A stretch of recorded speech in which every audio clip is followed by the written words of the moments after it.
I'm absolutely buzzing to share this incredible Cape Verdean recipe with you today. We're making a proper treat. A stunning Manel Anton stew that'll knock your socks off. This dish is packed with flavor and perfect for feeding the whole family. So let's get cracking.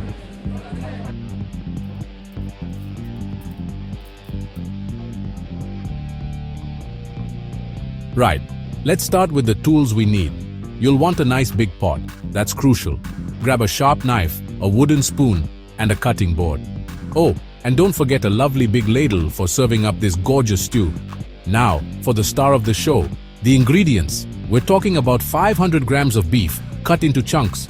You'll need a couple of onions, finely chopped, and 4 cloves of garlic, minced. Then we've got some lovely veg, 2 carrots and 2 potatoes, all chopped up. For the flavor bomb, we're using 2 bay leaves, a tablespoon of paprika, and a good pinch of salt and pepper. To bring it all together, you'll need about 400 grams of chopped tomatoes, 2 tablespoons of tomato paste, and 500 milliliters of beef stock.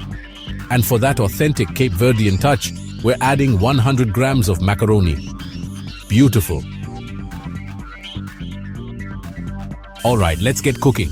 First up, heat a good glug of olive oil in your pot over medium heat. Chuck in those lovely chopped onions and minced garlic. Give it a good old stir and let them sweat down for about 5 minutes until they're nice and soft.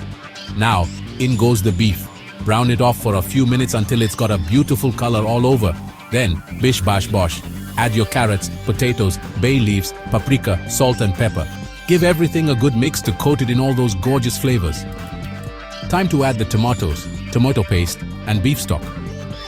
Give it another stir, bring it up to a boil, then turn the heat down and let it simmer away for about an hour.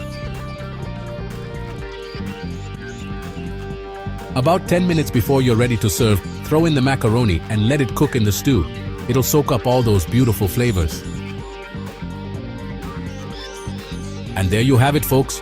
Your Cape Verdean Manel Anton stew is ready to go. Serve it up in big bowls, maybe with a chunk of crusty bread on the side. It's proper comfort food, this. Perfect for those chilly evenings. Give it a go, and I promise you'll fall in love with Cape Verdean cuisine. Happy cooking!